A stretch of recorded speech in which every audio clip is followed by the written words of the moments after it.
Hello guys, tell me who is your friend and I will tell you who you are. I think this is one of the most accurate proverbs. That's why it is present in so many different languages of the world. Putin has decided to visit Kim Jong-un, the ruler of the North Korea. And now we may say officially that leaders of two most isolated countries in the world have met to discuss how much they hate the rest of the world and what can they threaten us with. They discussed nuclear weapons, submarines, satellites, and of course lots and lots of supplies for Russia in its blitzkrieg against Ukraine. So let's have a look at this visit and what it means for the future development of this war and, most importantly, why it demonstrates weakness of Russia, but at the same time the danger of authoritarian regimes uniting. My name is Anna and I vlog daily from Ukraine since the start of the brutal Russian invasion. So if you're new to the channel, you support Ukraine, please subscribe and help us fight against Russian propaganda and fake news. And my longtime friends, check your subscription status and hit notification button. North Korea, seriously, have you ever watched any documentaries about this? I am sorry, but even with all my tolerance, totally crazy country. I feel very sorry for the 26 million of its inhabitants, but at the same time, I honestly do not understand. I cannot think what is the way to save them from these decades of being zombies. And Russia is rushing in the direction of the North Korea lifestyle. And I believe for any more or less sane leader, even of the authoritarian country, it is not okay to make friends with North Korea. But Putin is proud, and before his visit to Pyongyang, he even wrote an article that was published in a number of the North Korean newspapers. And there he shared years of fruitful cooperation and officially thanked the leadership of the North Korea for their support in special military operation against Ukraine. So, for months we have discussed that there is evidence of lots and lots and lots of North Korean artillery and missiles used against Ukraine, but it was never discussed publicly, and now Putin says it himself. Well, perhaps he felt really jealous that Zelensky and many other Ukrainian politicians travel that much and communicate with political leaders of different countries of the world, and that's why he decided to copy. So he also traveled, but to North Korea, and he met with Kim Jong-un, which is a little bit different than meeting Joe Biden or Emmanuel Macron. But who cares? They will explain for Russians that this is a unique opportunity to develop centuries of friendship with a crazy North Korean population. Most importantly, I'm not joking. Can you imagine that if you are lucky to be a Russian citizen and somehow you have $750, which is a huge money taking into account the collapse of Russian exchange. But if you are a Russian citizen who has $750, you can actually buy a tour to the North Korea and spend a week there. Would you like it? Let me know in the comments below. Would you agree to visit North Korea? Being adventurous, I would never agree to that. I don't plan visiting Belarus, even though it's 100 kilometers away from me, like maybe 200 kilometers away. Because all sane people should escape totalitarian and authoritarian regimes. And I feel honestly sorry for those beautiful countries that, like Ukraine or like South Korea, border these crazy regimes.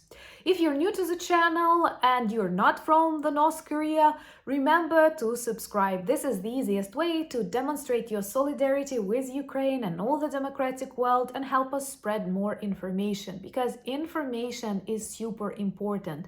And what makes this society so zombified is actually absence of normal information and acceptance among the population.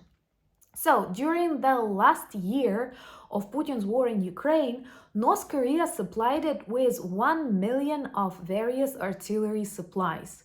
Oh my God, this is a lot. For example, all of the EU, which is like 15 times larger than the North Korea, promised to supply Ukraine with a similar amount, but later officially said we failed. And this year, there is evidence, and Putin actually speaks about that too. The Northern Korea has already supplied to Auckland 5 million artillery supplies, shells. 5 million. 5 million, guys.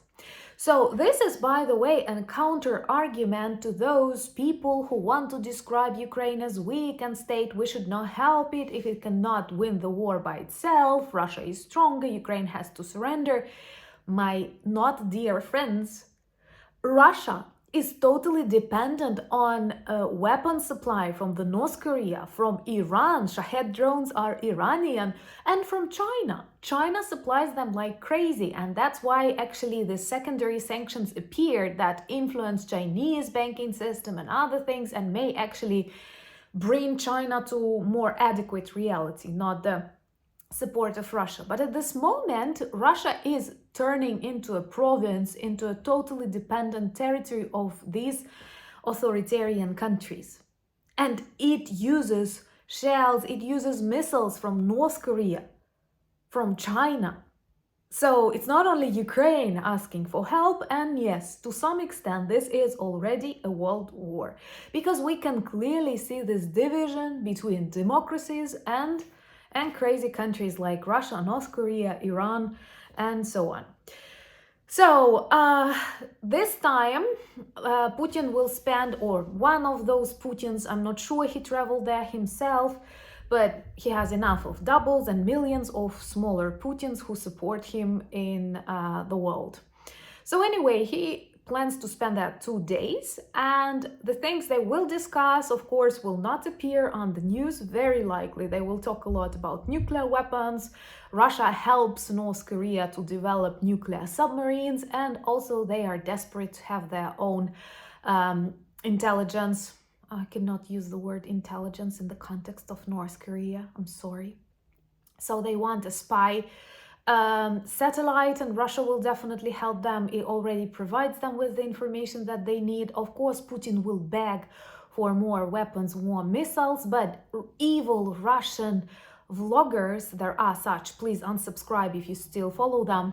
So these evil Russian vloggers who support special military operation, they say that the North Korea missiles are of a very poor quality. Okay.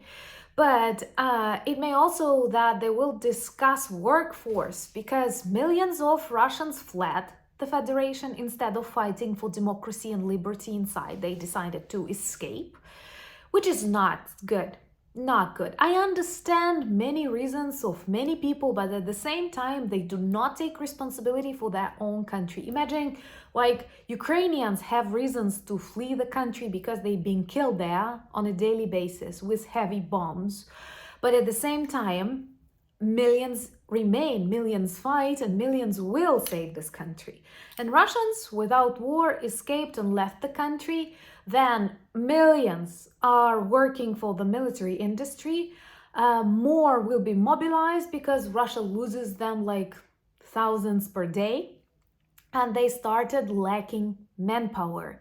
So it may be that they will invite North Korean workers to Russia, which may cause some turbulence in the world, because according to UN sanctions, North Koreans are not allowed to work abroad and they have to be sent back home whenever found. And I wonder what will happen if Russia will invite them. I predict that the United Nations will be very concerned. Anyway, they will also discuss tourism. Yes, there are such people who are ready to travel to the North Korea.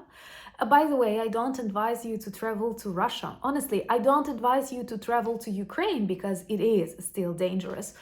But from a different reason, once again, because of Russia. But even in Russia, without any explosions, without any missiles coming in your direction, it is more dangerous. Honestly, I consider Russia a more dangerous country for human life than Ukraine, being bombarded daily by them. Please let me know in the comments below if you agree with that. But why is it so important to control such processes and to demonstrate this strength and unity on the side of the democratic countries?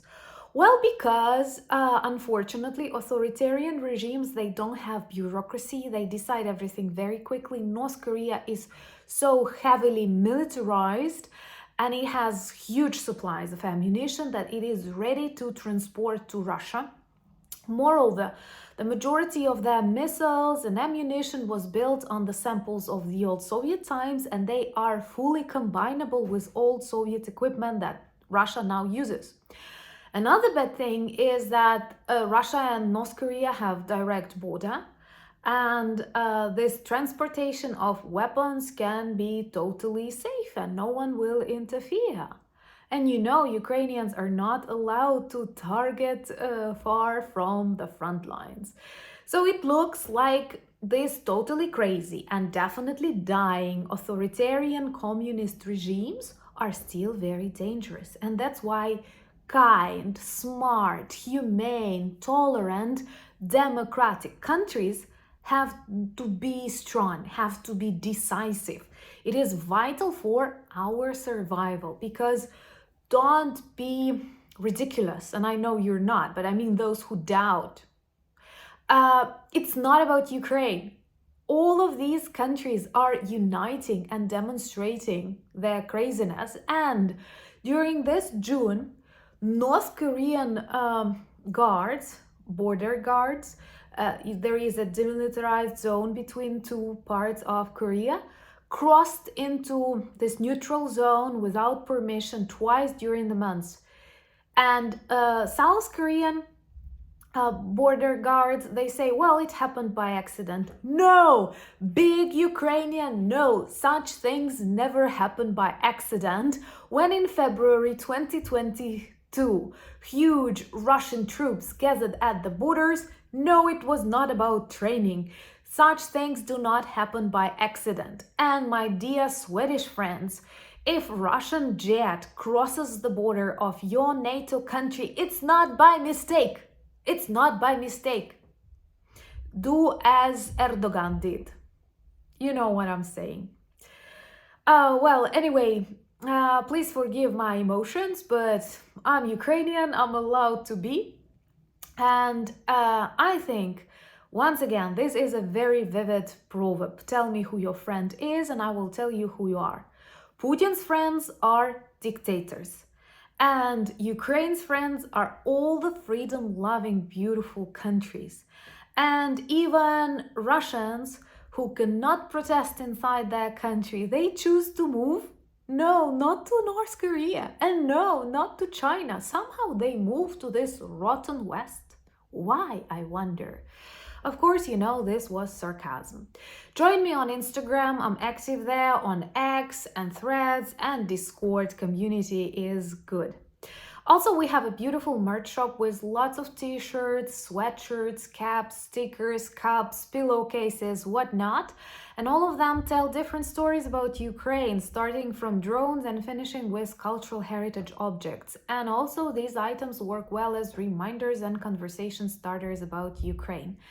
Thank you for buying me coffees, becoming patrons and sponsors of the channel and helping me film and write more. And that's exactly what I will do after I finish recording the video. Slava Ukraini!